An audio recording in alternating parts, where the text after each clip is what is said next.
اعوذ باللہ من الشیطان الرجیم بسم اللہ الرحمن الرحیم کتب علیکم اذا حضر احدکم الموت ان ترک خیرا الوصیۃ للوالدین والاقربین بالمعروف حقا علی المتقین فمن بدله بعدما سمعه فإنما اسمه على الذین یبدلونه ان اللہ سمیع علیم فمن خاف من موص جنفا او اثما فاصلح بینہم فلا اثم علیہ ان اللہ غفور رحیم۔ تم پر فرض کیا گیا ہے کہ اگر تم میں سے کوئی اپنے پیچھے مال چھوڑ کر جانے والا ہو تو جب اس کی موت کا وقت قریب آ جائے تو وہ اپنے والدین اور قریبی رشتہ داروں کے حق میں دستور کے مطابق وصیت کرے۔ یہ متقی لوگوں کے ذمے ایک لازمی حق ہے۔ پھر جو شخص اس وصیت کو سننے کے بعد اس میں کوئی تبدیلی کرے گا تو اس کا گناہ ان لوگوں پر ہوگا جو اس میں تبدیلی کریں گے۔ یقین رکھو کہ اللہ سب کچھ سنتا جانتا ہے۔ ہاں، اگر کسی شخص کو یہ اندیشہ ہو کہ کوئی وصیت کرنے والا بیجا طرفداری یا گناہ کا ارتکاب کر رہا ہے اور وہ متعلقہ آدمیوں کے درمیان صلح کرا دے تو اس پر کوئی گناہ نہیں۔ بے شک اللہ تعالی بہت بخشنے والا بڑا مہربان ہے۔ قصاص کا حکم بیان کرنے کے بعد اللہ تبارک و تعالی نے ان 3 آیتوں میں وصیت کا حکم بیان فرمایا ہے، اور جیسا کہ میں نے پہلے عرض کیا تھا کہ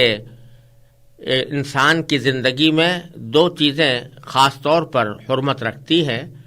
ایک اس کی جان اور دوسرا اس کا مال۔ تو جان کے بارے میں اللہ تبارک و تعالی نے پچھلی آیتوں میں قصاص کے احکام عطا فرمائے، اور مال کے سلسلے میں خاص طور پر وصیت کا ذکر فرمایا۔ یہ آیت اس دور میں نازل ہوئی تھی جب مرنے والے کے ترکے میں وارثوں کے حصے اللہ تبارک و تعالی نے ابھی متعین نہیں فرمائے تھے۔ چنانچہ ہوتا یہ تھا کہ سارا ترکہ مرنے والے کے لڑکوں کو مل جاتا تھا۔ اس آیت کریمہ نے یہ فرض قرار دیا کہ ہر انسان مرنے سے پہلے اپنے والدین اور دوسرے رشتہ داروں کے حق میں وصیت کر کے جائے، یعنی یہ بتائے کہ اس کے مال میں سے کتنا حصہ والدین کو اور کتنا کسی دوسرے رشتہ داروں کو دیا جائے گا۔ بعد میں سورہ نساء کی آیات نمبر 11 سے لے کر 14 تک نازل ہوئیں۔ ان آیتوں میں اللہ تبارک و تعالی نے تمام وارثوں کی تفصیل اور ان کے حصے خود مقرر فرما دیے۔ اس کے بعد جس وصیت کا اس آیت میں ذکر ہے وہ فرض تو نہیں رہی، البتہ اگر کسی شخص کے ذمے کوئی حق ہو،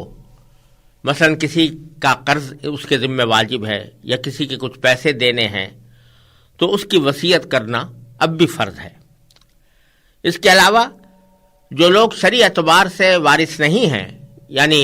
جن کا ذکر اس فہرست میں نہیں آیا جو اللہ تبارک و تعالی نے سورہ نساء کی آیات میں نازل فرمائی ہے، تو ان کے لیے اپنے ترکے کے 1/3 کی حد تک وصیت کرنا اب بھی جائز بلکہ بعض حالات میں مستحب ہے، کیونکہ بعض رشتہ دار وہ ہیں کہ جو براہ راست تو وارث نہیں ہوتے لیکن ان کے ساتھ خصوصی تعلق ہوتا ہے یا وہ محتاج ہوتے ہیں، تو ان کے حق میں وصیت کرنا اب بھی مستحب ہے، لیکن یہ وصیت کل ترکے کے 1/3 کے اندر ہونی چاہیے، اور بہتر یہ ہے کہ 1/3 سے کچھ تھوڑا کم ہو۔ تو اس میں اللہ تبارک و تعالی نے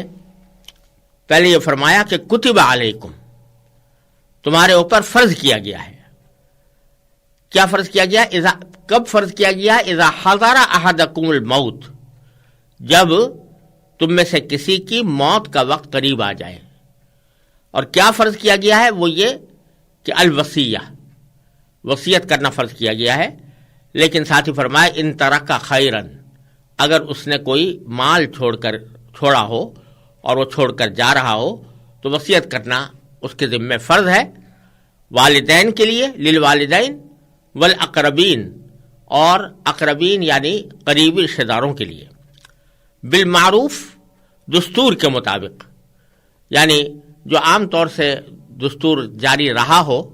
کہ اپنے خاص رشتہ داروں کو آدمی وصیت کر کے جائے، اس دستور کے مطابق وصیت کرنا فرض قرار دیا گیا تھا۔ اور ساتھ ہی میں یہ بھی فرما دیا گیا تھا کہ حقاً علی المتقین، یہ وصیت کرنا متقی لوگوں کے لیے ایک لازمی حق ہے۔ جیسا میں نے عرض کیا، یہ اس وقت کی بات ہے جب اللہ تعالیٰ نے خود رشتہ داروں کے حقوق متعین نہیں کیے تھے اور ان کے حصے نہیں بتائے تھے، تو اس وقت ان کے ذمے اس کو لازم قرار دیا گیا تھا۔ پھر آگے باری تعالیٰ یہ فرماتے ہیں کہ وصیت تو کرنے والے نے کر دی، اور عام طور سے ہوتا یہ ہے کہ جس وقت انسان وصیت کر رہا ہوتا ہے اس وقت میں کچھ لوگ اس کے آس پاس موجود ہوتے ہیں، وصیت کرنے کے بعد اس کا انتقال ہو گیا، اور اب اس بارے میں سوال پیدا ہوا کہ اس نے کیا وصیت کی تھی۔ تو جو لوگ اس وصیت کے گواہ تھے وہ بعض اوقات اس کی وصیت میں کوئی تبدیلی کر دیتے تھے اپنی خواہشات کے مطابق۔ مثلا کسی رشتہ دار کے لیے اس نے وصیت نہیں کی تھی مگر وہ چاہتے تھے کہ اس کے لیے وصیت کی جائے، تو انہوں نے اس رشتہ دار کا اضافہ کر دیا، یا کسی رشتہ دار کے لیے اس نے مال کی جو مقدار متعین کی تھی اس میں کمی یا زیادتی کر دی۔ اس کا ذکر ہے آگے کہ اللہ تبارک و تعالیٰ فرماتے ہیں کہ فَمَن بَدَّلَهُ بَعْدَمَا سَمِعَهُ، یعنی اس وصیت کو سننے کے بعد جو شخص اس میں کوئی تبدیلی کرے گا، یعنی لوگوں کو تبدیلی کر کے بتائے گا کہ مرنے والے نے تو وصیت یہ کی تھی حالانکہ اس کی وصیت کچھ اور تھی، تو اس کا گناہ ان لوگوں پر ہوگا جو اس میں تبدیلی کریں گے۔ فَإِنَّمَا اسْمُهُ عَلَى الَّذِينَ يُبَدِّلُونَهُ، یعنی بتلا دیا کہ ایسی تبدیلی کرنا وہ اللہ تبارک و تعالیٰ کے نزدیک بہت بڑا جرم اور بہت بڑا گناہ ہے۔ اللہ تبارک و تعالیٰ اس کو بہت زیادہ سزا کا مستحق قرار دیں گے جو مرنے والے کی وصیت میں تبدیلی کر کے اس کی منشا کے خلاف اس کے مال کو خرچ کرے۔ اور ساتھ میں یہ بھی فرما دیا کہ ان اللہ سمیع علیم، یاد رکھو کہ اللہ تعالیٰ سب کچھ سنتا جانتا ہے۔ لہذا یہ نہ سمجھنا کہ وصیت کرنے والے نے جب وصیت کی تھی تو ہمارے سوا کوئی اور موجود نہیں تھا، لہذا ہم جو کچھ کہیں گے اس بات کی تصدیق کر لی جائے گی، اور کوئی موجود ہو یا نہ ہو اللہ تبارک و تعالی خوب اچھی طرح تمہاری بات سن بھی رہا تھا، اور اس کو علم بھی ہے کہ حقیقی وصیت کیا تھی اور تم نے اس میں کیا تبدیلی کی ہے۔ لہذا اس بات کو ہمیشہ یاد رکھنا۔ یہ اللہ تبارک و تعالیٰ کا خاص طریقہ ہے کہ جب کوئی حکم بیان فرماتے ہیں تو اس طرف متوجہ کرتے ہیں کہ اس حکم پر صحیح عمل اس وقت ہوگا جب کہ انسان اس بات کا اپنے دل میں دھیان رکھے کہ ہر وقت وہ اللہ تعالیٰ کی نظر میں ہے، جو کچھ وہ کر رہا ہے اسے بھی اللہ تعالیٰ دیکھ رہے ہیں، اور جو بات زبان سے نکال رہا ہے وہ بھی اللہ تعالیٰ سن رہے ہیں۔ جب انسان کو دل میں یہ احساس پیدا ہوتا ہے تو اسی کا نام تقویٰ ہے، اور پھر انسان چاہے جنگل کی تنہائی میں ہو یا رات کی تاریکی میں ہو، ہر حالت میں وہ صحیح رویہ اختیار کرتا ہے، کیونکہ اس کو معلوم ہے اور اس کو اس بات کا احساس ہے کہ اللہ تبارک و تعالیٰ میری ہر کام کو دیکھ بھی رہا ہے اور میری ہر بات کو سن بھی رہا ہے۔ اس وقت اس کے دل میں اللہ تعالیٰ کے دیے ہوئے حکم کے مطابق عمل کرنے کا جذبہ پیدا ہوتا ہے، اور پھر اس کے مطابق عمل کرتا ہے، اس کی خلاف ورزی نہیں کرتا۔ اب یہ جو فرمایا تھا کہ تبدیلی نہ کرو وصیت میں، تو اس میں البتہ اللہ تبارک و تعالیٰ نے خود ایک طریقہ بتا دیا کہ بعض اوقات وصیت میں تبدیلی کوئی آدمی بدنیتی سے نہیں بلکہ نیک نیتی سے کرتا ہے۔ وہ نیک نیتی یہ ہوتی ہے کہ وہ سمجھتا ہے کہ مثلا فلاں رشتہ دار واقعتاً اس بات کا مستحق تھا کہ اس کے لیے بھی کوئی وصیت کی جاتی، مگر مرنے والے نے اس کے لیے وصیت نہیں کی۔ یا مثلا کسی شخص کے دل میں خیال ہوتا ہے کہ جتنی مقدار مال کی اس نے کسی خاص رشتہ دار کے حق میں قرار دی ہے، یہ مقدار کم ہے، اس کو زیادہ ملنی چاہیے، تو یہ خیال دل میں پیدا ہوتا ہے. اس کی وجہ سے بعض اوقات وہ سوچتا ہے کہ چلو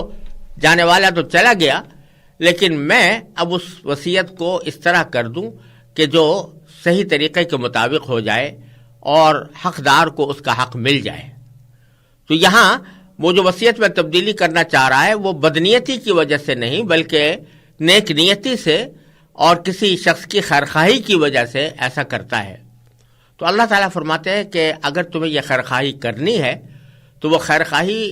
وصیت کرنے والے کے مرنے کے بعد نہیں بلکہ جب وہ زندہ ہے اور جس وقت اس نے وصیت کی ہے تو اس کے مرنے سے پہلے ہی اس کو سمجھا دو، اس کو فہمائش کر دو، یہ بتا دو کہ آپ نے جو فلاں شخص کے لیے وصیت کی ہے اس میں یہ کمی رہ گئی ہے. تو ایسا کرنے میں کوئی حرج نہیں بلکہ یہ خیرخواہی کی بات ہے. تو فرمایا کہ فمن خاف من موص جنفا او اثما، ہاں اگر کسی شخص کو یہ اندیشہ ہو کہ کوئی وصیت کرنے والا بیجا طرفداری کا ارتکاب کر رہا ہے. جنفن کے معنی کسی طرف مائل ہو جانا، یعنی کسی کی بیجا طرفداری کرنا. تو وہ کوئی بیجا طرفداری کر رہا ہے. ایک شخص فی الواقعہ اتنی وصیت کا مستحق نہیں تھا لیکن اس نے اس کے حق میں وصیت کر دی ہے، یا گناہ کا ارتکاب کر رہا ہے، او اسمن، یا گناہ کا ارتکاب کر رہا ہے یعنی کسی ایسے شخص کے حق میں وصیت کر رہا ہے کہ جو در حقیقت اس کی وصیت کا مستحق نہیں تھا یا اس مقدار میں مستحق نہیں تھا جس مقدار میں اس کے لیے وصیت کی گئی ہے. تو اگر تمہیں اس بات کا اندیشہ ہو تو فرمایا کہ فَأَصْلَحَ بَيْنَهُمْ، پھر وہ متعلقہ آدمیوں کے درمیان صلح کرا دے، یعنی متعلقہ آدمیوں کے حق میں خیر خواہی کرتے ہوئے اس کو جو صحیح راستہ ہے وہ وصیت کرنے والے کو بتا دے، اور پھر وہ وصیت کرنے والا خود اپنی وصیت میں اس مشورے کے مطابق تبدیلی کر دے تو پھر فلا اسم علیہ، تو ایسا کرنے والے کے لیے کوئی گناہ نہیں. اور پھر فرمایا کہ ان اللہ غفور الرحیم، بے شک اللہ تعالیٰ بہت بخشنے والا بڑا مہربان ہے. اس کا مطلب یہ کہ جس وصیت کرنے والے نے وصیت کرتے وقت اگر کسی کی بیجا طرفداری کی تھی یا کسی کو خامخواہ محروم کرنے کی کوشش کی تھی اور بعد میں اس بیچ والے آدمی کی صلاح کی بنا پر اس نے اس میں تبدیلی کر لی، تو جو پہلے اس نے